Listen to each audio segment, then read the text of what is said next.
Hello everyone, welcome to my YouTube channel Sahi tutorial. आज हम discuss करेंगे सेल एंड प्लांट सेल और animal cell के इनसाइड जो ऑर्गेनेलीज होते हैं, उन ऑर्गेनेलीज के बारे में हम इस वीडियो के माध्यम से डिस्कस करेंगे। ओके, तो स्टार्ट करते हैं आज के इस वीडियो को। सबसे पहले हम देखते हैं कि जो प्लांट सेल और एनिमल सेल है, ठीक है, उन दोनों के बीच में जो कंपेयर ऑन कॉन्ट्रास्ट हम देखते हैं। मीन्स ये कह सकते हैं कि जो बोथ प्लांट और एनिमल में जो ऑर्गेनेलिज होते हैं, उनमें mitochondria, Golgi apparatus, rough endoplasmic reticulum, nucleus, cytoplasm, ribosomes होते हैं। बट एनिमल में सेल वॉल अपसेंट होती है, वैक्यूल बहुत ही स्मॉल और यहाँ ना के बराबर होता है, क्लोरोप्लास्ट अपसेंट होता है, फ्लैजिला जरूर होता है। वहीं हम प्लांट सेल की बात करते हैं तो प्लांट सेल में सेल वॉल प्रेजेंट होती है, लार्ज वैक्यूल होता है, क्लोरोप्लास्ट, और फ्लैजिला होता है केवल गैमेट। ठीक है, जब गैमेट फॉर्मेशन होती है और जो गैमेट वाली स्टेज होती है उसमें फ्लैजिला होती है। ठीक है, तो जो प्लांट्स और एनिमल्स हैं और उसके जो ऑर्गेनेलीज हैं, ठीक है, तो प्लांट सेल और एनिमल सेल के इनसाइड जो स्मॉल स्ट्रक्चरल पार्टिकल्स हैं, उन पार्ट्स को, ठीक है, उन पार्ट्स को हम ऑर्गेनेलीज कहते हैं। ठीक है, जिसमें cell wall and cell membrane एक सेल की बाउंड्रीज के रूप में जानी जाती है, तो वहीं साइटोप्लाज्म और न्यूक्लियस प्रोटोप्लाज्म के रूप में जानी जाती है। ठीक है, हमेशा याद रखना, protoplasm include cytoplasm and nucleus. ठीक है, कोई भी सेल अगर कहीं डिस्कशन आती है कि सेल प्रोटोप्लाज्म, तो cell protoplasm means without cell wall का जो इनसाइड साइटोप्लाज्म एंड न्यूक्लियस होता है, उसको हम प्रोटोप्लाज्म कहते हैं। ओके, अब जो साइटोप्लाज्म है, साइटोप्लाज्म में सेलुलर ऑर्गेनेलीज होते हैं, जो ये mitochondria, Golgi apparatus, endoplasmic reticulum, nucleus, cytoplasm and ribosome. ठीक है, वैक्यूल एंड साइटोप्लाज्म इंक्लूजन्स भी होते हैं। ठीक है, अब ये जो साइटोप्लाज्म यानी कि जो साइटोप्लाज्म है और जो उसकी बाउंड्रीज है और जो सेलुलर ऑर्गेनेलीज हैं, ये सेलुलर ऑर्गेनेलीज को हम टू पार्ट्स में डिवाइड करते हैं। एक तो जिनमें क्या होती है ना, मेम्ब्रेन होती है, जिसको कहते हैं हम मेम्ब्रेन बाउंड, और एक होते हैं मेम्ब्रेनलेस, जिनमें मेम्ब्रेन नहीं होती है। राइबोसोम एंड सेंट्रोसोम दो ऐसे ऑर्गेनेलीज होते हैं जो क्या होते हैं, मेम्ब्रेनलेस होते हैं। ठीक है, और जिनमें मेम्ब्रेन होती है, ठीक है, जिनमें मेम्ब्रेन होती है, वो मेम्ब्रेन वाले जो ऑर्गेनेलीज हैं, ठीक है, वो भी टू पार्ट में डिवाइड है। टू पार्ट्स कौन कौन से, double membranous and single membranes. Okay, तो माइटोकॉन्ड्रिया एंड प्लास्टिड दो ऐसे ऑर्गेनेलीज हैं जो डबल मेम्ब्रेनस ऑर्गेनेलीज हैं, और जबकि endoplasmic reticulum, Golgi apparatus and lysosome ये सिंगल मेम्ब्रेनस ऑर्गेनेलीज होते हैं। ओके, तो हम इसके बारे में, इन सारे ऑर्गेनेलीज के बारे में हम इस वीडियो के माध्यम से आगे डिस्कस करेंगे। ठीक है, आप मेरे वीडियो को लास्ट तक देखते रहें। उसके बाद हम देखते हैं कि जो प्लांट्स हैं और एनिमल्स हैं, उनके जो ये ऑर्गेनेलीज हैं, जिनको हम क्या कहते हैं, सेल ऑर्गेनेलीज। ठीक है, वेरियस टाइप से हैं, ये both plant cell and animal cell में प्रेजेंट होते हैं, बट सम प्लांट सेल में प्रेजेंट होते हैं तो एनिमल सेल में एब्सेंट होते हैं। उनकी भी हम डिस्कशन करेंगे इस वीडियो के माध्यम से। ठीक है, तो हम आगे देखते हैं कि जो प्लांट सेल में उसकी जो वॉल होती है, उसको कहते हैं हम सेल वॉल। ठीक है, तो सेल वॉल जो होती है, सेल वॉल कंसिस्ट होती है सेलुलोज से, और एनिमल में प्लांट सेल जो है उसमें तो सेल वॉल होती है, बट एनिमल सेल में सेल वॉल एब्सेंट होती है। ठीक है, इसके बारे में हम पहले बात कर चुके हैं। और जो फीचर है इसके सेल वॉल के, ठीक है। हम स्ट्रक्चर देख रहे हैं प्लांट सेल का ये, तो इसमें प्लांट सेल के इस सेल वॉल का हम देखते हैं तो इसमें क्या होता है, मिडिल लैमेला होती है, ठीक है, बीच की लैमेला ये, और इसमें ये सेकेंडरी वॉल है और ये प्राइमरी वॉल है, ओके। और जो ये स्ट्रक्चर है, ठीक है, तो सेल वॉल के बीच में कुछ माइन्यूट पोर्स भी होते हैं जिनको हम क्या कहते हैं, प्लाज्मोडेस्माटा कहते हैं, ठीक है। तो प्लाज्मोडेस्माटा क्या है, प्लाज्मोडेस्माटा जो न्यू सेल प्रोड्यूस होंगे उन न्यू सेल्स को अपने पास, यानी कि जो प्री एग्जिस्टिंग सेल है वो उसको क्या करेंगे, एज ए स्मॉल पार्टिकल्स को क्या करेंगे, सप्लाई करने का काम करेंगे, ट्रांसफ़र करने का काम करेंगे, ठीक है। फंक्शन की जहाँ बात आती है सेल वॉल की, तो सेल वॉल क्या करता है, सेल वॉल केवल बॉडी का मीन्स जो सेल वॉल का जो शेप है उसी को नहीं देता है, बल्कि क्या करता है, प्रोटेक्शन भी करता है, ठीक है। फंगी में, प्लांट में जो प्लाज्मा मेम्ब्रेन है उसके बाहर की जो कवरिंग होती है उसको सेल वॉल कहते हैं, और ये क्या होती है, नॉन लिविंग और रिजिड स्ट्रक्चर होता है, ओके।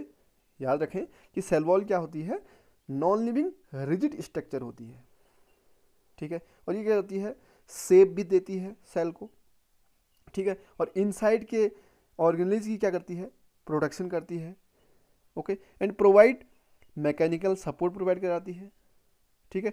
और क्या करती है, जो ऑस्मोटिक ब्रस्टिंग होती है सेल की उससे प्रिवेंट करती है, ठीक है, क्या करती है, प्रिवेंट करती है। और ये क्या है, पैथवे, ठीक है, वाटर एंड मिनरल के मूवमेंट का जो पैथवे है वो सेल वॉल प्रोवाइड कराती है, ठीक है। और दूसरा क्या करती है, जो सेल वॉल है ना वो नाइबरिंग सेल को एज ए बहुत टाइट एज ए सीमेंट का काम करती है, ठीक है। और हम कह सकते हैं कि ये क्या प्रोवाइड कराती है, प्रोटोप्लाज्मिक प्रोटोप्लाज्मिक कंटिन्यूम प्रोवाइड कराती है, जिसको हम कह सकते हैं symplast, you know about symplast and apoplast, means cell के बीच में से, इन बिटवीन सेल के बीचों बीच में से, साइटोप्लाज्म में से होते हुए जब वाटर ट्रांसपोर्ट होता है उसको कहते हैं हम सिम्प्लास्ट, ठीक है। तो ये फंक्शनिंग होती है सेल वॉल की, क्लियर है। नेक्स्ट हम देख सकते हैं जो हमारा नेक्स्ट ऑर्गेनेली है सेल मेम्ब्रेन, ठीक है। सेल मेम्ब्रेन की जहां हम बात करते हैं तो सेल मेम्ब्रेन क्या है, बहुत इंपॉर्टेंट स्ट्रक्चर है plant cell wall and animal cell का, ठीक है। प्लांट सेल वॉल का इसलिए क्योंकि सेल वॉल के इनसाइड, प्लांट सेल में सेल वॉल के इनसाइड की जो लेयर होती है, जो मेम्ब्रेन होती है वो सेल मेम्ब्रेन और प्लाज्मा मेम्ब्रेन कहलाती है, जबकि एनिमल में सेल मेम्ब्रेन ही क्या होती है, आउटर कवरिंग होती है, ओके। क्या होती है, आउटर कवरिंग होती है। तो जो सेल मेम्ब्रेन है यहाँ पर हम स्ट्रक्चर देख रहे हैं, ठीक है। इस स्ट्रक्चर हम देख रहे हैं कि इस मेम्ब्रेन में phospholipid, glycolipid, trans membrane protein जिसको हम इंटीग्रल प्रोटीन कहते हैं, cholesterol, glycoprotein, extra cellular space and क्या है, कार्बोहाइड्रेट है, ठीक है। सेकेंड हम नीचे देख रहे हैं, नीचे हम देख रहे हैं fluid mosaic model of plasma membrane, ठीक है। तो हम ऊपर के स्ट्रक्चर को देखते हैं और नीचे के स्ट्रक्चर को देखते हैं, दोनों सिमिलर स्ट्रक्चर है, बट हम इसको इनलार्ज व्यू करके देख रहे हैं, ठीक है। इसको इनलार्ज व्यू करके हम देख रहे हैं, तो इसमें हम ये देख रहे हैं कि जो ये सेल मेम्ब्रेन है, इस सेल मेम्ब्रेन में इसका जो अरेंजमेंट है इस मेम्ब्रेन का, इसमें क्या होती है, लिपिड की बाइलेयर होती है, ठीक है। ये हमें दिख रहा है, ये हेड स्ट्रक्चर है, ये हेड स्ट्रक्चर है, और ये क्या है, टेल। हम कह सकते हैं लिपिड की जो बाइलेयर है इसमें, ये हेड रीजन है और ये टेल रीजन है, ठीक है। ये हेड और टेल रीजन से मिलकर ये दोनों क्या कहला रहे हैं, बाइलिपिड लेयर, ठीक है, या बाइलेयर ऑफ लिपिड। ये जो फॉस्फोग्लिसराइड कहते हैं हम जिसको, ठीक है, फॉस्फोग्लिसराइड कहते हैं, ये जो लिपिड है, ठीक है, ये क्या है, कंपोनेंट है, फॉस्फोग्लिसराइड का कंपोनेंट है लिपिड, ठीक है। डायरेक्टली हम कह सकते हैं कि जो लिपिड कंपोनेंट है इस मेम्ब्रेन की वो मेनली किससे कंसिस्ट है, वो कंसिस्ट है फॉस्फोग्लिसराइड्स की, ठीक है। अब फॉस्फोग्लिसराइड की ये जो लेयर है, ठीक है, ये क्या है, ये प्रोटेक्शन करती है किससे, जो एक्वस इन्वायरमेंट है उस एक्वस इन्वायरमेंट से जो ये लिपिड लेयर है हेड एंड टेल, ये क्या करती है, एक्वस इन्वायरमेंट से प्रोटेक्शन करती है। ओके, अब हम बात करते हैं कि इस मेम्ब्रेन को, ठीक है, इस मेम्ब्रेन को फ्लूइड मोज़ेक मॉडल क्यों कहते हैं। इंटरेस्टिंग, वेरी इंटरेस्टिंग, ठीक है। तो जो फ्लूइड मोज़ेक मॉडल है, दो साइंटिस्ट हैं, ठीक है, मीन्स थे सिंगर एंड निकोलसन, ठीक है। उन्होंने क्या दिया, उन्होंने कहा कि सेल मेम्ब्रेन जो है वो एक क्वैसी फ्लूइड नेचर की होती है, ठीक है, क्या होती है, क्वैसी फ्लूइड नेचर की, और जिसमें क्या होती है, लिपिड की बाइलेयर होती है, और उसमें जो अदर पार्टिकल्स हैं, अदर मॉलिक्यूल्स हैं, उनको ट्रांसपोर्ट करने के लिए एक प्रोटीन होता है जिसको कहते हैं हम इंटीग्रल प्रोटीन। ओके, लिखा है यहाँ पर इंटीग्रल प्रोटीन। तो ये जो प्रोटीन है, ये प्रोटीन, इंटीग्रल प्रोटीन, जो भी मॉलिक्यूल्स हैं उनको ट्रांसपोर्ट करने में हेल्पफुल होता है। और ये जो मेम्ब्रेन है ये क्वैसी फ्लूइड नेचर की होती है, इसलिए उन्होंने fluid mosaic model of plasma membrane दिया, ठीक है। तो जो सेल मेम्ब्रेन है इसको प्रपोज किया सिंगर एंड निकोलसन ने 1972 में, और उन्होंने ये एक्सेप्ट किया कि जो फ्लूइड मोज़ेक मॉडल है उसके अकॉर्डिंग जो ये मेम्ब्रेन है, इस मेम्ब्रेन का नेचर क्या है कि इसमें टू यानी कि बाई लेयर ऑफ लिपिड, और वो क्वैसी फ्लूइड नेचर की है, ठीक है।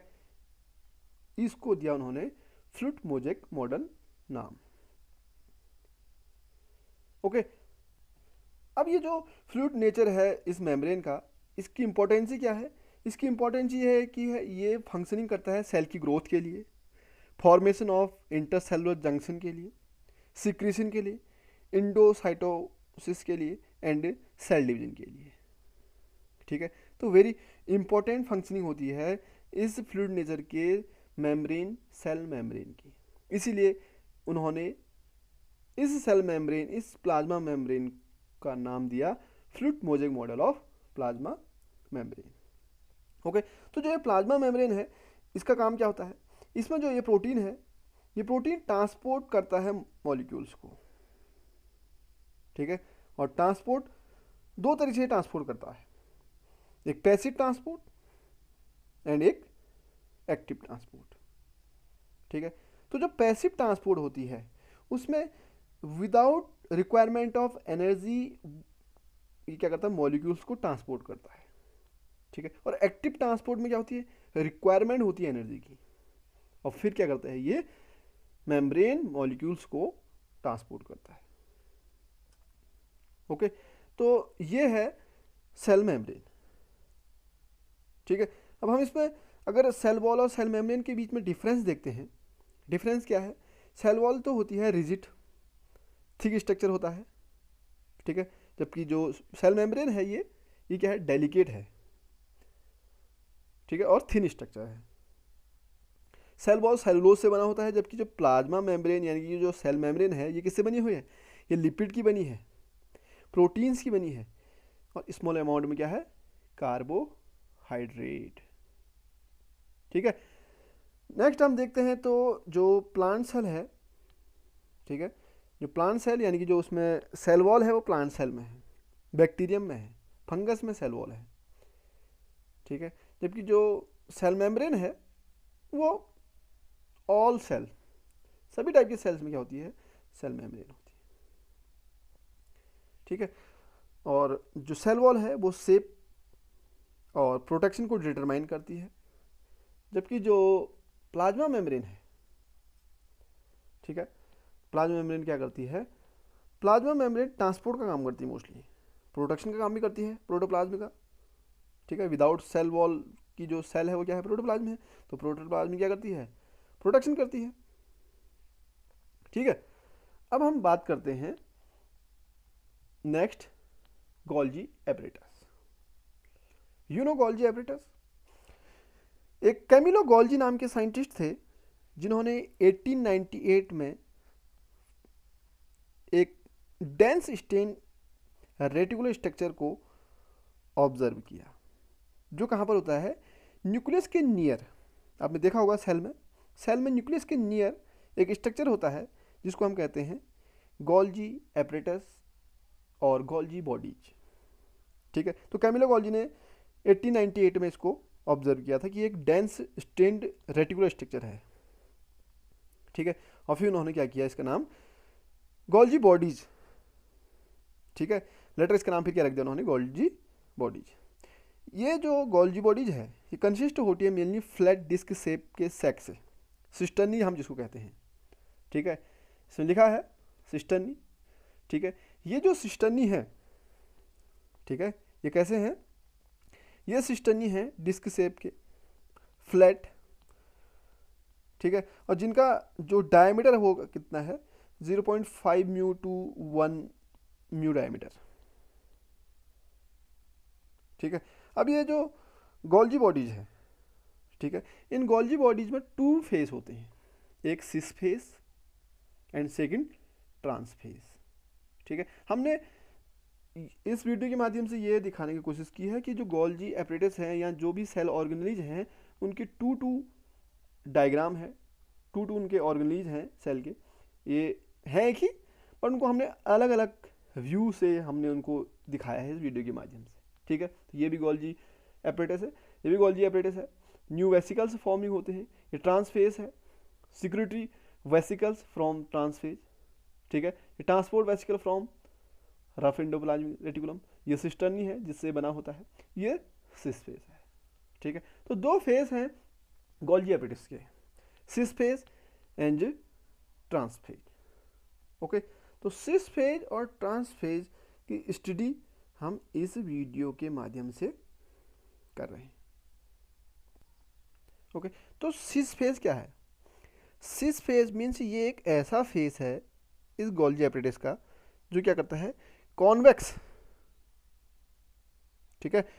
Golgi apparatus one face is convex called forming और फॉर्मेटिव और सिस फेस।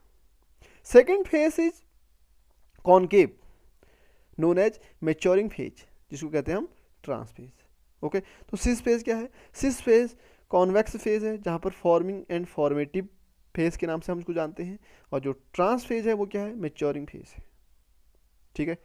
और कैसा है, कॉन्वेक्स, सॉरी कॉनकेव, ठीक है। कॉन्वेक्स है सिस और कॉनकेव है ट्रांस। फंक्शन की जहाँ बात आती है, जो गोल्जी एपरेटस है उसका जो प्रिंसिपल फंक्शन है वो क्या होता है, सिक्रेशन, ठीक है। ये क्या करता है, सिक्रेशन का काम करता है। सिक्रेशन क्या, सिक्रेटिक ग्रेन्यूल्स, ठीक है। जो गोल्जी एपरेटस है वो क्या करता है, सिक्रेशन का काम करता है, ठीक है, और सिक्रेटिक ग्रेन्यूल्स को बनाता है, ओके। तो गोल्जी एपरेटस जो ऑर्गेनेलीज है वो एक्ट करता है जो पैकेजिंग ऑफ ऑर्गेनेली एंड ये ट्रांसपोर्ट वेरियस मटेरियल, ठीक है, जैसे प्रोटीन का ट्रांसपोर्ट करता है, पॉलीसेकेराइड्स का, ओके। सेल से बाहर प्रोटीन एंड पॉलीसेकेराइड को ट्रांसपोर्ट करने का काम करता है गोल्जी एपरेटस, ठीक है। तो जो गोल्जी एपरेटस है ये फॉर्मेशन, इसकी फॉर्मेशन कहाँ होती है, प्लाज्मा मेम्ब्रेन में, और ये क्या करता है, जो गोल्जी एपरेटस है हम कह सकते हैं Golgi apparatus takes part in the formation of plasma membrane, plasma membrane की फॉर्मेशन के लिए इंपॉर्टेंट रोल प्ले करता है। Cell wall, lysosome, primary lysosome, okay. ये क्या है, गोल्जी एपरेटस की फंक्शनिंग है, ठीक है। इसीलिए हम जो ये गोल्जी एपरेटस है इसको हम कह सकते हैं सिक्रेशन ऑफ सब्सटेंसेज। सब्सटेंस क्या करता है, सिक्रेशन करता है। और कह सकते हैं synthesis of carbohydrate, cell wall, hormones, pigment, lysosome, इनकी क्या करता है, सिंथेसिस करता है। कौन, गोल्जी एपरेटस। क्लियर है। नेक्स्ट हम बात करते हैं, हमारा जो नेक्स्ट ऑर्गेनेलिज है chloroplast. Very important, very important इसलिए क्योंकि प्लांट सेल, जो कि प्लांट्स ऑटोट्रॉपिक कहलाते हैं, और प्लांट सेल के इनसाइड ये ऑर्गेनेलिज क्लोरोप्लास्ट, जिसमें क्लोरोफिल पिगमेंट होता है, जिसकी वजह से प्लांट्स अपना फूड स्वयं बनाते हैं। ठीक है, ये काम करता है क्लोरोप्लास्ट। ये क्लोरोप्लास्ट के स्ट्रक्चर है, outer membrane, inner membrane, two membrane हो गए, ये ग्रेनम, ल्यूमेन, थाइलेकॉइड, स्ट्रोमा। ठीक है, ये सेकंड टाइप से व्यू हमने यहाँ पर शो कर रखा क्लोरोप्लास्ट का। ठीक है, inter membrane space, inner membrane, stroma जिसको aqueous fluid, lumen, inside of thylakoid, lamella, thylakoid and granum. Okay, structure clear है। ठीक है, अब इन स्ट्रक्चर में, इन स्ट्रक्चरल जो इसके पार्ट्स हैं, इनकी फंक्शनिंग और इनके बारे में हम डिस्कस करते हैं। एक साइंटिस्ट है सिम्पर, सिम्पर ने क्या कहा कि जो ग्रीन प्लास्टिड है, उन्होंने इसको क्लोरोप्लास्ट कहा। ठीक है, जो क्या होती है, डबल मेम्ब्रेनस है, और इसमें क्या होती है, एक जेल लाइक स्ट्रक्चर होता है जिसको स्ट्रोमा कहते हैं। ठीक है, और इसी में क्या होते हैं, बहुत सारे ग्रेना होते हैं। ये ग्रेनम 20 to 50 थाइलेकॉइड से मिलकर बने होते हैं। तो हम यहाँ पर थाइलेकॉइड दिख रहे हैं। ठीक है, तो 20 to 50 थाइलेकॉइड से ग्रेनम बनता है।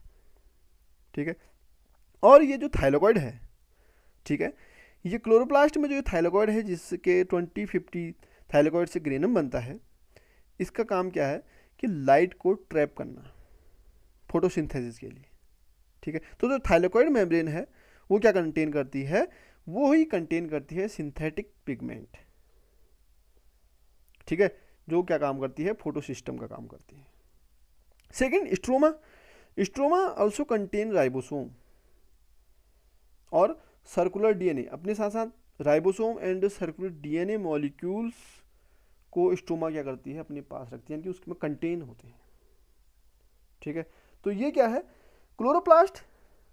ठीक है, तो ये एक डबल मेम्ब्रेन स्ट्रक्चर है, इसका अपने पास एक डीएनए, सर्कुलर डीएनए होता है, राइबोसोम होता है। ठीक है, और जो इसमें थाइलेकॉइड है, ये थाइलेकॉइड कैसे दिख रहे हैं हमें, देखो, फ्लैटेंड डिस्क। ठीक है, फ्लैटेंड डिस्क लाइक स्ट्रक्चर के हमें अपेयर हो रहे हैं। ओके, तो ये जो फ्लैटेंड डिस्क लाइक स्ट्रक्चर हैं, ठीक है, ये क्या करते हैं, ये मैक्सिमाइज करते हैं हाइड्रोजन ग्रेडियंट को। ठीक है, हाइड्रोजन जो ग्रेडियंट है उसको क्या करते हैं, मैक्सिमाइज करते हैं। जब आप मेरे नेक्स्ट वीडियोस देखेंगे फोटोसिंथेसिस इन प्लांट्स, तो उसमें हम डिटेल में बात करेंगे कि किस तरह से फोटोसिंथेसिस की प्रोसेस में होती है, थाइलेकॉइड मेम्ब्रेन और ये जो हाइड्रोजन ग्रेडियंट हैं मैक्सिमम किस तरह से होते हैं, प्रोटॉन एक्यूमुलेशन क्या होती है, इसके बारे में भी हम उसमें डिस्कशन करेंगे। नेक्स्ट ग्रेना है। थाइलेकॉइड क्या है, अरेंज्ड किसमें, इनटू स्टैक। थाइलेकॉइड किसमें है, स्टैक के रूप में अरेंज्ड है। ठीक है, और वो थाइलेकॉइड का अरेंजमेंट से क्या बना, ग्रेना। दिख रहा है ना स्ट्रक्चर, ये थाइलेकॉइड है, ये अरेंज्ड है, और ये क्या बना, ग्रेनम। ठीक है, यानी ग्रेनम के अंदर क्या है, थाइलेकॉइड है। ठीक है, अब नेक्स्ट जो है हमारे पास जो फोटो सिस्टम की जहाँ बात आती है, फोटो सिस्टम क्या है, फोटो सिस्टम ये है कि इसमें जो थाइलेकॉइड मेम्ब्रेन है वो क्या करता है, लाइट के एब्जॉर्प्शन को मैक्सिमाइज करता है। वेरी इंपॉर्टेंट है। ओके, तो जो ये थाइलेकॉइड की जो ये मेम्ब्रेन है, ये थाइलेकॉइड, ये इसकी जो मेम्ब्रेन है, ये जो थाइलेकॉइड की मेम्ब्रेन है, ये क्या करती है, लाइट एब्जॉर्प्शन को मैक्सिमाइज करती है। ओके, स्ट्रोमा, स्ट्रोमा क्या है, एक सेंट्रल कैविटी है जो क्या कंटेन करती है, एप्रोप्रिएट एंजाइम्स को एप्रोप्रिएट करती है।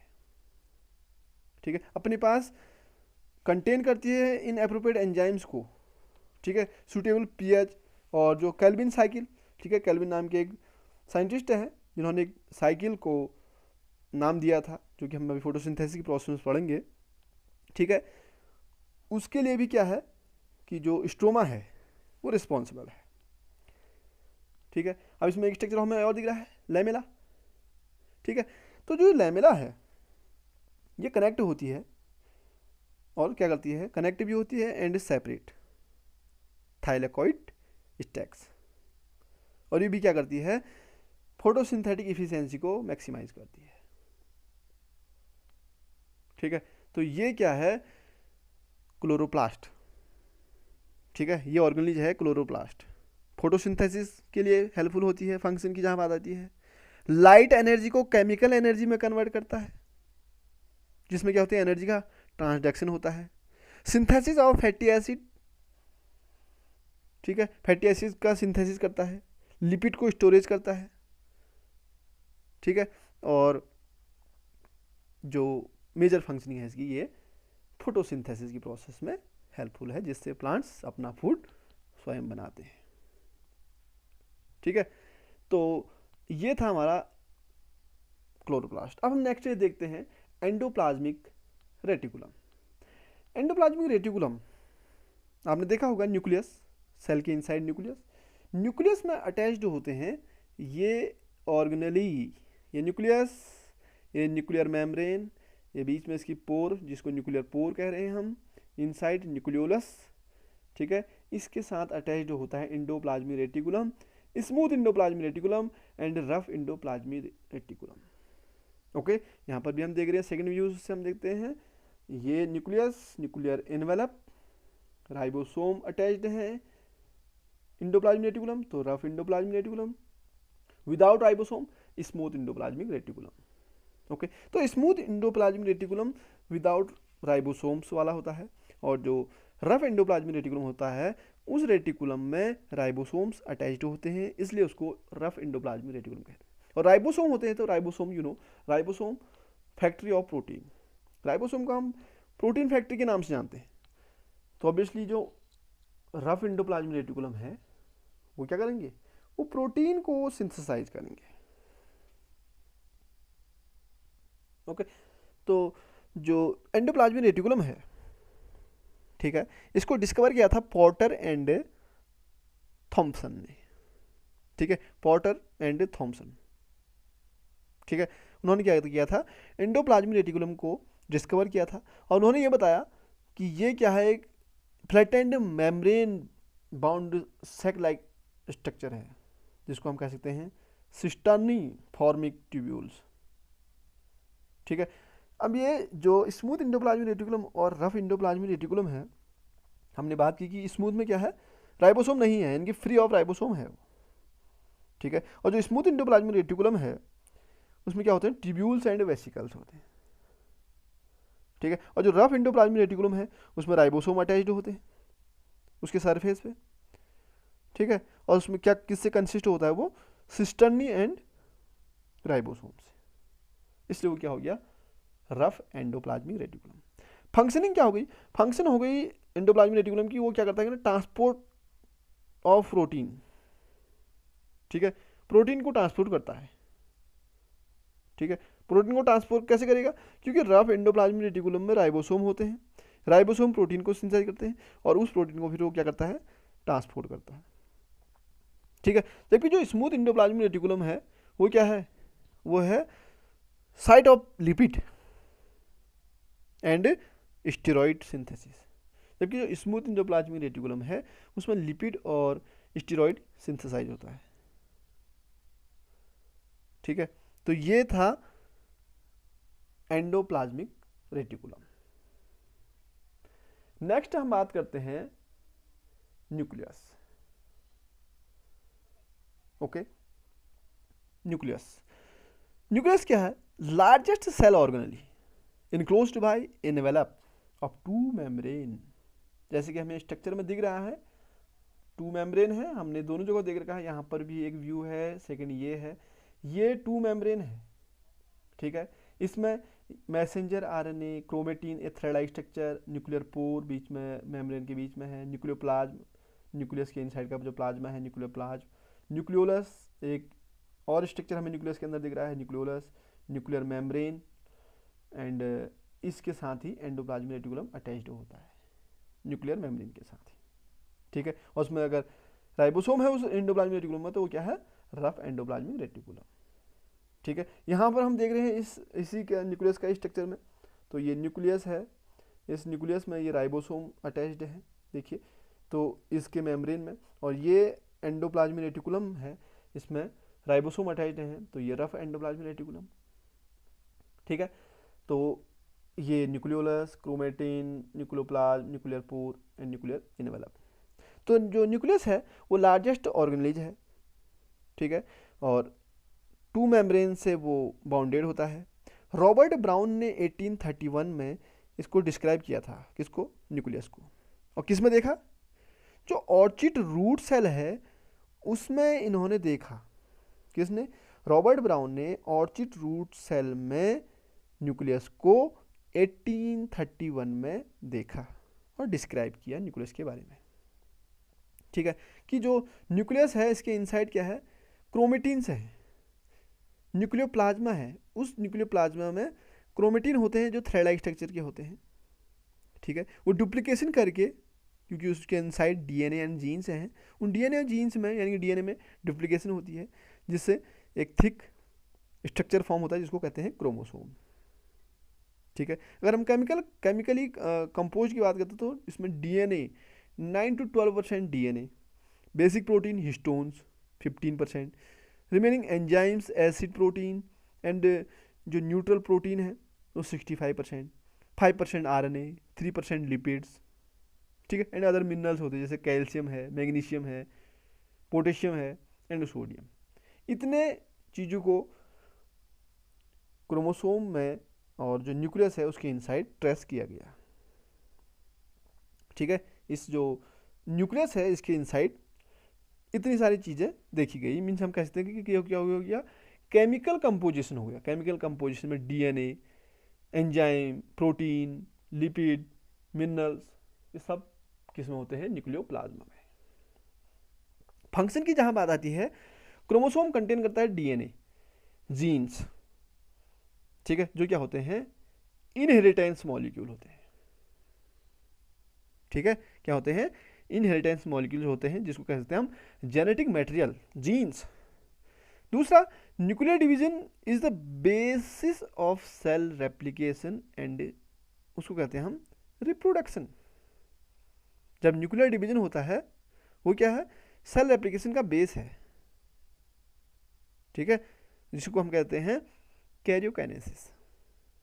और जो इसमें न्यूक्लियोलस होती है, ठीक है, द न्यूक्लियोलस मैन्युफैक्चर राइबोसोम, ठीक है, न्यूक्लियोलस है वो क्या करती है, राइबोसोम को मैन्युफैक्चर करती है। तो ये क्या है, न्यूक्लियस है, ठीक है। नेक्स्ट हम बात करते हैं न्यूक्लियस के बाद जो हमारा नेक्स्ट ऑर्गेनली है, राइबोसोम, ओके। राइबोसोम को डिस्कवर किया था रॉबिन्सन एंड ब्राउन ने प्लांट सेल में, ठीक है, रॉबिन्सन एंड ब्राउन ने राइबोसोम को प्लांट सेल में डिस्कवर किया था, जबकि जो पैलेड हैं उन्होंने एनिमल सेल में डिस्कवर किया था राइबोसोम को, ठीक है। राइबोसोम क्या है कि वेरी स्मॉल ऑर्गेनेली है जो 2 यूनिट से मिलकर बना है। हम देख रहे हैं स्ट्रक्चर में 2 यूनिट है, small unit and large unit, small unit and large unit, ठीक है, लार्ज सब यूनिट एंड स्मॉल सब यूनिट। तो इन 2 सब यूनिट से मिलकर क्या बना है, राइबोसोम बना है, ठीक है। अब आप लोग कह रहे होंगे इसमें और भी स्ट्रक्चर दिख रहे हैं, इसमें और भी स्ट्रक्चर दिख रहे हैं, मीन्स अमीनो एसिड दिख रहा है, ट्रांसफर आरएनए दिख रहा है, ऑल्सो एमआरएनए भी दिख रहा है, ओके। तो यू नो अबाउट जब ट्रांसलेशन होती है, प्रोटीन सिंथेसिस होती है, तो जो 3 टाइप्स ऑफ आरएनए हैं, राइबोज, सोमल, न्यूक्लिक एसिड, जिसको हम आरएनए कहते हैं, ठीक है, और एमआरएनए मैसेंजर आरएनए, ठीक है। यहाँ पर थोड़ा सा आगे पीछे ये हुए हैं कि एनआरए लिखा है, बट ये एमआरएनए होता है, messenger ribonucleic acid, transfer ribonucleic acid, and एक और होता है आरआरएनए राइबोन्यूक्लिक एसिड। ठीक है, राइबोसोमल न्यूक्लिक एसिड। तो ये जो राइबोसोम है ये प्रोटीन को सिंथेसाइज करते हैं, और प्रोटीन क्या होती है, चेन ऑफ पॉलीपेप्टाइड। ठीक है, जिसमें क्या होते हैं, बहुत सारे अमीनो एसिड होते हैं, ये अमीनो एसिड पॉलीपेप्टाइड चेन से बाइंड होते हैं। ठीक है, और जिससे क्या होती है, प्रोटीन सिंथेसाइज होती है। ठीक है, amino acid, chain of amino acid protein है, और प्रोटीन को हम देखें तो क्या है, चेन ऑफ अमीनो एसिड है। ओके, तो ये जो बहुत स्मॉलेस्ट सेल ऑर्गेनेलिज है राइबोसोम, जिसमें 2 यूनिट हैं, लार्ज और स्मॉल। यूकैरियोटिक जो राइबोसोम होता है वो 80S, जिसमें 2 यूनिट 60S एंड 40S के नाम से जाने जाते हैं। एस क्या है, एक यूनिट है इसकी, जिसको हम कहते हैं सेप्ड वर्ग यूनिट। ओके, सेप्ड वर्ग यूनिट। यूकैरियोटिक जो राइबोसोम है वो 80S है। उस 80S में 2 सब यूनिट हैं, हम यहाँ पर स्ट्रक्चर देख रहे हैं, 60S एंड 40S। ठीक है, 60S large unit, 40S small unit.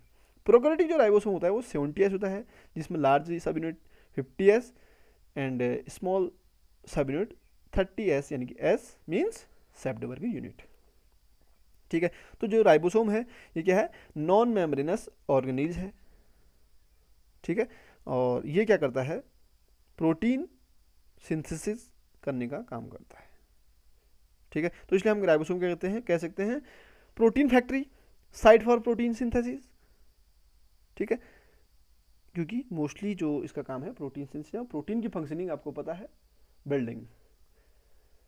किसी भी चीज़ को बनाने का काम, बिल्डिंग का काम कौन करता है, राइबोसोम ही करता है। ठीक है, तो ये था राइबोसोम। अब हम नेक्स्ट बात करते हैं mitochondria. Mitochondria very important, also very important organelles of cell. ठीक है, ये स्ट्रक्चर हम देख रहे हैं। ठीक है, तो ये माइटोकॉन्ड्रिया में porins, outer membrane, inner membrane, space ये है inner membrane, matrix, cristae, ribosomes attach है, circular DNA, ATP synthase, electron transport chain. ठीक है, इसी में हम इसी का स्ट्रक्चर देखते हैं, जिसमें 2 पोर्शन और हैं, F0 एंड F1। ठीक है, इन पोर्शन को ही हम F1 और F0 पार्टिकल्स भी कहते हैं। ठीक है, बाकी ribosome, matrix, outer membrane, inner membrane, inter membrane, space, cisternae and DNA. ये एक अदर ऑर्गेनेज है न्यूक्लियस के अलावा, जिसमें क्या होते हैं, अपना होल डीएनए प्रेजेंट होता है। दिख रहा है? ठीक है, ये डीएनए प्रेजेंट होता है। Also important, okay, for medical examination and other examination, कि किस ऑर्गेनेज में न्यूक्लियस के अलावा अपना डीएनए होता है। एक तो हमने बात की थी क्लोरोप्लास्ट, सेकेंड होता है ये माइटोकॉन्ड्रिया। ठीक है, mitochondria is also known as power house of cell. ठीक है, इसको कहते हैं पावर हाउस ऑफ सेल कहते हैं। क्यों कहते हैं, इसके बारे में बात करते हैं आगे। देखो, जो माइटोकॉन्ड्रिया है इसमें भी हम देख रहे हैं डबल मेम्ब्रेनस स्ट्रक्चर देख रहे हैं। तो ये क्या हो गया, डबल मेम्ब्रेनस ऑर्गेनेज हो गया। इसको सबसे पहले ऑब्जर्व किया था कोलिकर ने। ठीक है, और ये जो टर्म है, इस टर्म को कॉइंड किया था बेंडा ने। ठीक है, कोलिकर ने क्या किया था, ऑब्जर्व किया था इस डबल मेम्ब्रेन स्ट्रक्चर को, इस ऑर्गेनेज को, एंड इस टर्म को कॉइन किया था बेंडा ने। ठीक है, तो इसमें हम देख रहे हैं कि जो इनर मेम्ब्रेन फोल्ड है वो किससे बना है, वो स्मॉल स्टॉक लाइक स्ट्रक्चर जो क्रिस्टी है, देख रहे हैं ना हम इनसाइड, ये क्रिस्टी। ठीक है, इनसाइड स्ट्रक्चर क्रिस्टी, इससे मिलकर बना हुआ है। ठीक है, तो इसमें स्मॉल पार्टिकल्स हैं इसी क्रिस्टी में। इन्हीं पार्टिकल को हमने पोर्शन भी कहते हैं। यहाँ हम देख सकते हैं ये क्रिस्टी है, इस क्रिस्टी में हम देख रहे हैं कि 2 पोर्शन है, 2 पार्टिकल है, F0 particle and F1 particle, F0 portion और F1 पोर्शन। ठीक है, तो ये पार्टिकल्स किस में है, ये जो इनर मेम्ब्रेन फोल्ड है क्रिस्टी, इसमें ये प्रेजेंट होते हैं। ठीक है, तो जो माइटोकॉन्ड्रिया है, ठीक है, जो माइटोकॉन्ड्रिया है उसमें ये जो F1 और F0 पार्टिकल्स हैं, ये क्या करते हैं, ये ATP को सिंथेसाइज करने का काम करते हैं, और इलेक्ट्रॉन ट्रांसपोर्ट सिस्टम और इलेक्ट्रॉन ट्रांसपोर्ट चेन, जो रेस्पिरेशन में जो इलेक्ट्रॉन ट्रांसपोर्ट चेन होती है उसमें ये हेल्पफुल होते हैं माइटोकॉन्ड्रिया। ओके, और ये इसके F0 और F1 पार्टिकल ATP को सिंथेसाइज करने में हेल्पफुल होते हैं। ATP एनर्जी, ठीक है, जिसको हम जिस ATP की वजह से हम किसको पावर माइटोकॉन्ड्रिया क्या करें, पावर हाउस ऑफ सेल, ठीक है, उस ATP को सिंथेसाइज करने का काम करते हैं F0 F1 पार्टिकल्स, जो कहाँ होते हैं, सिस्टर्नी में होते हैं। ओके, इंपॉर्टेंट है, ठीक है। मेन साइड क्या है, ये सेल की रेस्पिरेशन में हेल्पफुल होता है, कौन, माइटोकॉन्ड्रिया। अगर हम फंक्शन की बात आती है तो साइड ऑफ सेल रेस्पिरेशन। जो क्रिस्टी है वो क्या है, वो साइड है ऑक्सीडेटिव फॉस्फोराइलेशन की, ठीक है। ऑक्सीडेटिव फॉस्फोराइलेशन की प्रोसेस होती है, उसके लिए जो इंपॉर्टेंट रोल प्ले करता है वो करता है क्रिस्टी, ठीक है। अभी हम हमारे प्लांट फिजियोलॉजी में हम रेस्पिरेशन का जो हमारा वीडियो है उसमें आप देखेंगे कि किस तरह से ऑक्सीडेटिव फॉस्फोराइलेशन होता है, तो उसमें क्रिस्टी का रोल है। जब हमें बेसिक चीज़ें पता होंगी तो ऑब्वियसली हम वहाँ पर समझ जाएंगे कि ऑक्सीडेटिव फॉस्फोराइलेशन हो क्या रहा है, कहाँ पर हो रहा है, ठीक है। एंड इलेक्ट्रॉन ट्रांसपोर्ट में इसकी हम बात कर रहे थे, ठीक है। तो इसमें जो माइटोकॉन्ड्रिया है उसकी रेस्पिरेशन की जो फंक्शनिंग होती है, जो रेस्पिरेशन का जो सिस्टम है प्लांट सेल में, उसके लिए मेजर रोल प्ले करता है माइटोकॉन्ड्रिया, ठीक है। और क्या प्रोवाइड करता है, intermediate synthesis of chlorophyll, cytochrome, pyrimidines, यूनिबॉट पिरिमिडीन, पिरिमिडीन एक नाइट्रोजनस बेस है, ठीक है, प्यूरिन और पिरिमिडीन। तो इस पिरिमिडीन को सिंथेसिस करने का काम करता है, क्लोरोफिल को, साइटोक्रोम को, इनको सिंथेसाइज करने का काम करता है माइटोकॉन्ड्रिया, ठीक है। और बहुत सारी जो अमीनो एसिड्स हैं उनको सिंथेसाइज करने का काम भी कौन करता है, माइटोकॉन्ड्रिया करता है, ठीक है। तो ये mitochondria, power house of cell, organelle of cell. Next बात करते हैं लाइसोसोम, ठीक है। लाइसोसोम भी अपने आप में एक इम्पॉर्टेंट रोल प्ले करता है सेल के लिए, ठीक है। और लाइसोसोम की जब हम बात करते हैं तो लाइसोसोम क्या है, लाइसोसोम सिंपल स्पेरिकल शेप का स्ट्रक्चर होता है, ठीक है। हम कह सकते हैं simple spherical sex surrounded structure और सिंगल मेम्ब्रेन है, ठीक है। और इसको फर्स्ट ऑब्जर्व किया था 1955 में क्रिस्टियन डी ड्यूब ने किया था, ठीक है। 1955 में क्रिस्टियन डी ड्यूब ने फर्स्ट इसको क्या था, रिपोर्ट किया था। सेल ऑर्गेनेल के इनसाइड एक स्ट्रक्चर और है जो कि स्पेरिकल सेक लाइक स्ट्रक्चर है, सिंगल मेम्ब्रेन, जिसको नाम दिया उन्होंने लाइसोसोम, ठीक है। इस लाइसोसोम में क्या होते हैं, डाइजेस्टिव और हाइड्रोलाइटिक एंजाइम्स होते हैं, ठीक है। और वो सिंथेसाइज जो होते हैं किसके द्वारा, बाय रफ एंडोप्लाज्मिक रेटिकुलम, ठीक है। तो लाइसोसोम के इनसाइड डाइजेस्टिव और हाइड्रोलाइटिक एंजाइम्स होते हैं जो रफ एंडोप्लाज्मिक रेटिकुलम के द्वारा सिंथेसाइज होते हैं, ठीक है। फंक्शनिंग की जहाँ बात आती है, हम देख रहे हैं स्ट्रक्चर में कि इसमें क्या है, एसिड हाइड्रोलाइजेज है, ये एंजाइम्स हैं, न्यूक्लिएजेज है। न्यूक्लिएजेज मीन्स जो डीएनए और आरएनए होते हैं, deoxyribo nucleic acid and ribose nucleic acid, उन डीएनए और आरएनए को डाइजेस्ट करने वाला कोई एंजाइम है, वो न्यूक्लिएजेज है, जो कि लाइसोसोम के इनसाइड होता है। प्रोटीजेज, प्रोटीन को डाइजेस्ट करने वाला।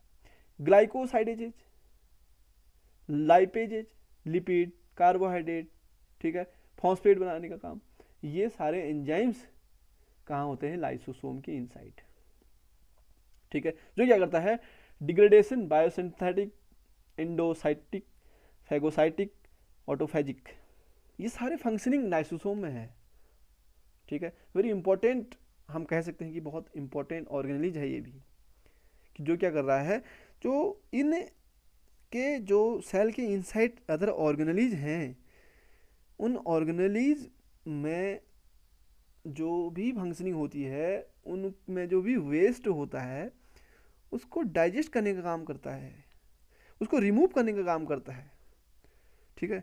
जो भी टॉक्सिक्स हैं उनको रिमूव करने का काम करता है लाइसोसोम। इसीलिए लाइसोसोम क्या गया, सुसाइडल बैग, ठीक है। ऑल्सो इसकी जो फंक्शनिंग है वो किस में है, थायरोक्सिन फॉर्मेशन में, ठीक है। थायरोक्सिन जो हार्मोन होता है, थायरोक्सिन, उस हार्मोन को बनाने का काम भी कौन करता है, लाइसोसोम, ठीक है। अब हम इसमें थोड़ा सा स्ट्रक्चर देखें, देखो बाय लिपिड लेयर है अपन, ये लिपिड लेयर, ठीक है, और ये मेम्ब्रेन ट्रांसपोर्ट की प्रोटीन है बाहर से, ठीक है, इनसाइड हाइड्रोलाइटिक एंजाइम्स, ये मेम्ब्रेन, ठीक है। तो हम इसको दोनों व्यूज से हमने देख रखा है इसको, ठीक है। यहाँ पर हम देख रहे हैं PH5, ये हाइड्रोजन ATP, ATP का ब्रेकडाउन हुआ, ठीक है, एक फॉस्फेट रिलीज हुआ और क्या बना, ADP। ATP adenosine triphosphate, 3 phosphate है, एडिनोसिन डाइफॉस्फेट ओनली 2 फॉस्फेट है, only 1 phosphate release, means energy मिल गई, ठीक है।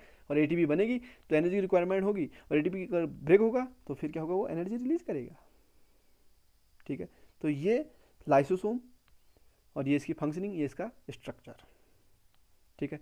तो हम बात करते हैं नेक्स्ट ऑर्गेनेल की, पेरोक्सिसोम, जिसको हम कहते हैं माइक्रोबॉडीज, ठीक है। तो जो पेरोक्सिसोम है, जिसको हम माइक्रोबॉडीज कह रहे हैं, ये क्या है, एक रफली स्फेरिकल ऑर्गेनेलीज है, जो क्या है, सिंगल मेम्ब्रेन की है, हमें दिख रहा है मेम्ब्रेन है बट सिंगल मेम्ब्रेन है, लिपिड मेम्ब्रेन है, मैट्रिक्स है, कोर है, ठीक है। ये क्या है, पेरोक्सिसोम, इसी को हम माइक्रोबॉडीज भी कहते हैं।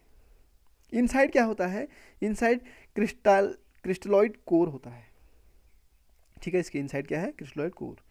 तो जो रोडिन है, एक साइंटिस्ट हैं रोडिन, उन्होंने क्या किया था, माउस की किडनी के ट्यूब्यूल सेल में 1954 में इसको देखा था, किसको, माइक्रोबॉडीज, जिसको उन्होंने नाम दिया पेरोक्सिसोम भी कहा, ठीक है। तो जो पेरोक्सिसोम माइक्रोबॉडीज हैं, इनको रोडिन ने 1954 में माउस की किडनी के ट्यूब्यूल सेल्स में देखा, ठीक है। और उन्होंने ये ऑब्जर्व किया कि जो पेरोक्सिसोम है, ठीक है, ये क्या करते हैं, मेटाबोलाइज करते हैं नंबर ऑफ टॉक्सिक सब्सटेंस, बहुत सारे टॉक्सिक सब्सटेंसेस को क्या करते हैं, मेटाबोलाइज करते हैं, फोटो रेस्पिरेशन में परफॉर्मेंस करते हैं, ठीक है। तो ये क्या है, माइक्रोबॉडीज और पेरोक्सिसोम की फंक्शनिंग है कि वो क्या करते हैं, टॉक्सिक्स का मेटाबोलाइज करते हैं, फोटो रेस्पिरेशन में हेल्पफुल होते हैं, ठीक है।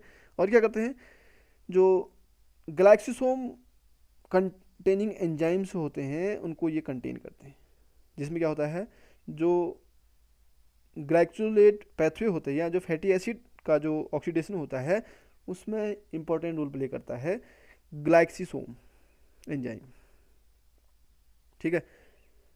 ये था हमारा पेरोक्सिसोम।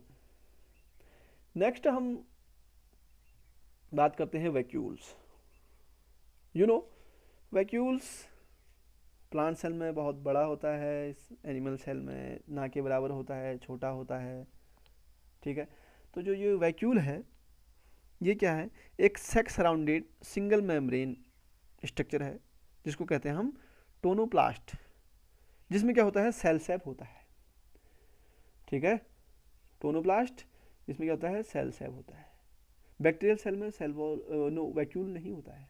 प्लांट सेल में बहुत ही बड़ा हमने देखा होगा स्ट्रक्चर आपने, ठीक है, यहाँ पर भी हमने दिखा रखा है, लार्ज सेंट्रल वैक्यूल होता है। एनिमल सेल में एब्सेंट नहीं होता है, ठीक है। फ्लूइड फील्ड सेग है, ये स्टोरेज कर काम करता है, ठीक है। ऑल टाइप के सेल में प्रेजेंट होता है, ठीक है। और फंक्शनिंग अगर हम बात करते हैं तो storage of various substance including जो भी वेस्ट प्रोडक्ट्स हैं उनको भी करता है, ठीक है। ऑस्मोटिक प्रॉपर्टीज में हेल्पफुल होता है। समटाइम तो इसका काम ये होता है कि ये एज ए लाइसोसोम की तरह एज ए फंक्शनिंग करता है, कौन, वैक्यूल्स, ठीक है। जैसे लाइसोसोम डाइजेशन का काम करता है, ऐसी लाइसोसोम की तरह फंक्शनिंग काम करता है वैक्यूल्स, ठीक है। तो इसमें जो वैक्यूल्स होते हैं वो क्या होते हैं, कुछ वैक्यूल्स कॉन्ट्रेक्टाइल वैक्यूल्स के नाम से जाने जाते हैं, फूड वैक्यूल्स के नाम से जाने जाते हैं, गैस वैक्यूल्स के नाम से जाने जाते हैं। क्यों, क्योंकि ये काम कर रहा है, स्टोरेज का काम कर रहा है। तो ऑब्वियसली गैस वैक्यूल हो गई, गैस को स्टोर करें। फूड को स्टोर करता है, फूड वैक्यूल्स हो गए। कॉन्ट्रैक्शन का मतलब तो कॉन्ट्रैक्टाइल वैक्यूल्स हो गए। ठीक है, तो ये था स्ट्रक्चर वैक्यूल्स का। एंड हम नेक्स्ट देख रहे हैं flagella and cilia. You know flagella, flagella movement का काम करता है। ठीक है, फ्लैजेला और जो सीलिया होते हैं ये माइक्रोस्कोपिक कॉन्ट्रैक्टाइल फिलामेंटस स्ट्रक्चर हैं। ठीक है, जो कहाँ पर होते हैं, साइटोप्लाज्म अटैच होते हैं मोस्टली, और कैपेबल होते हैं एक फ्लूइड मीडियम को सिक्रेट करने का काम ये करते हैं, जिससे क्या होते हैं, लोकोमोशन में हेल्पफुल होती है, मूवमेंट में हेल्पफुल होती है। ठीक है, सेल को मूव करने में हेल्पफुल होती है। तो ये जो दोनों बॉडीज हैं, सीलिया एंड फ्लैजेला, ठीक है, ये दोनों बॉडीज का जो केमिकल, अगर हम कंपोजिशन की बात करते हैं, ठीक है, तो केमिकली कंपोजिशन में ये क्या है, दोनों बॉडीज एक अल्ट्रा स्ट्रक्चर, और मतलब हम कह सकते हैं कि इनके पास क्या है कि इस तरह से एक फ्लूइड है जिसकी वजह से क्या कर रही है, मूवमेंट में हेल्पफुल होते हैं। जो सीलियम है और जो फ्लैजेलम है ये कवर्ड होते हैं प्लाज्मा मेम्ब्रेन से। ठीक है, किससे कवर्ड होते हैं, प्लाज्मा मेम्ब्रेन से। ठीक है, और मोस्टली इनकी जो फंक्शनिंग होती है वो क्या होती है, मूवमेंट की। देख रहे हैं हम यहाँ पर सेंट्रल माइक्रोट्यूब्यूल्स प्लाज्मा मेम्ब्रेन। ठीक है, ये प्लाज्मा मेम्ब्रेन इन्हीं की है। ठीक है, किसकी, फ्लैजेला की। ओके, तो ये है, हम देख रहे हैं यहाँ पर यूग्लिना में फ्लैजेला प्रेजेंट होता है जबकि सीलिया प्रेजेंट नहीं है यूग्लिना में। ठीक है, ये स्ट्रक्चर है पैरामीशियम का जिसमें सीलिया प्रेजेंट है मूवमेंट के लिए, क्योंकि फ्लैजेला नहीं है। ठीक है, बट ये ऑर्गेनलीज, ये दोनों जो फ्लैजेला और सीलिया है ये मूवमेंट के लिए, मोशन के लिए हेल्पफुल होते हैं। बट कुछ ऑर्गेनिज्म में फ्लैजेला होता है और कुछ ऑर्गेनिज्म में सीलिया होता है। ठीक है, और दोनों की फंक्शनिंग एक ही होती है। ठीक है, नेक्स्ट हम देखते हैं centrioles. You know about, cell के इनसाइड सेंट्रियोल्स होते हैं और उन सेंट्रियोल्स में सेंट्रोसोम भी होते हैं। आपने देखा होगा या सेल डिवीजन पढ़ा होगा। ठीक है, ये मेरे नेक्स्ट वीडियो देखना सेल डिवीजन, उसमें हम बात करेंगे कि जो सेंट्रोसोम है और जो सेंट्रियोल है इनकी फंक्शनिंग क्या है। ये तो हमें स्ट्रक्चर दिख रहा है, ये बंडल लाइक स्ट्रक्चर दिख रहे हैं। ठीक है, सेंट्रियोल के। ओके, तो जो सेंट्रियोल हैं, ठीक है, यूकैरियोटिक सेल में क्या होता है, सिलेंड्रिकल और रॉड शेप के होते हैं सेंट्रियोल। कहाँ पर होते हैं, न्यूक्लियस के बहुत नज़दीक पर होते हैं ये सेंट्रियोल। सेंट्रियोल में लिमिटिंग मेम्ब्रेन होती है, मतलब इनकी जो सेंट्रियोल को हम कह सकते हैं कि lack of limiting membrane and DNA और आरएनए। ठीक है, जबकि जो इनका मेजर फंक्शन है वो किस में है, सेल डिवीजन में।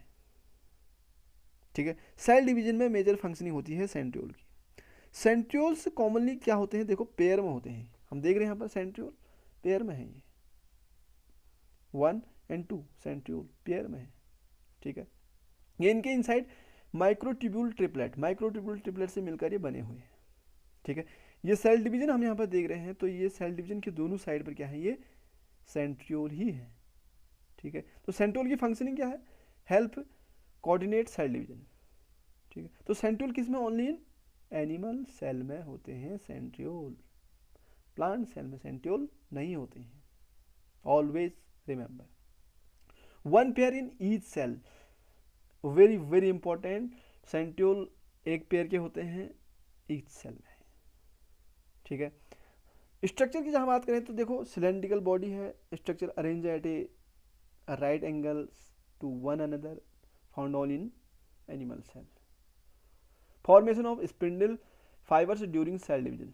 ठीक है, तो जो हम यहाँ पर देख रहे हैं सेल डिवीजन, इसमें जो ये स्ट्रक्चर दिख रहे हैं ये लंबे यहाँ से यहाँ तक, ये स्पिंडल फाइबर हैं, इनको बनाने का काम करता है सेंट्रियोल। ठीक है, तो एक सेंट्रोसोम के पास 2 सेंट्रियोल्स होते हैं। ठीक है, एक सेंट्रोसोम के पास 2 सेंट्रियोल्स होते हैं और इस सेल डिवीजन में स्पिंडल फाइबर को बनाते हैं और स्पिंडल फाइबर से क्या होते हैं, क्रोमोसोम अटैच्ड होते हैं और मेटाफेज के बाद एनाफेज में अपोजिट डायरेक्शन में उन्हीं स्पिंडल फाइबर की हेल्प से जाते हैं। ठीक है, तो ये था सेल एंड सेल ऑर्गेनेलीज। ठीक है, और इन ऑर्गेनेलीज के स्ट्रक्चर एंड फंक्शंस। तो आपको ये वीडियो अच्छा लगा होगा, थोड़ा लेंदी है बट सारे ऑर्गेनेलीज हैं, उनके स्ट्रक्चर हैं एंड उनकी फंक्शनिंग है। ठीक है, इसको लाइक करें, शेयर करें, सब्सक्राइब करें। Thanks for watching.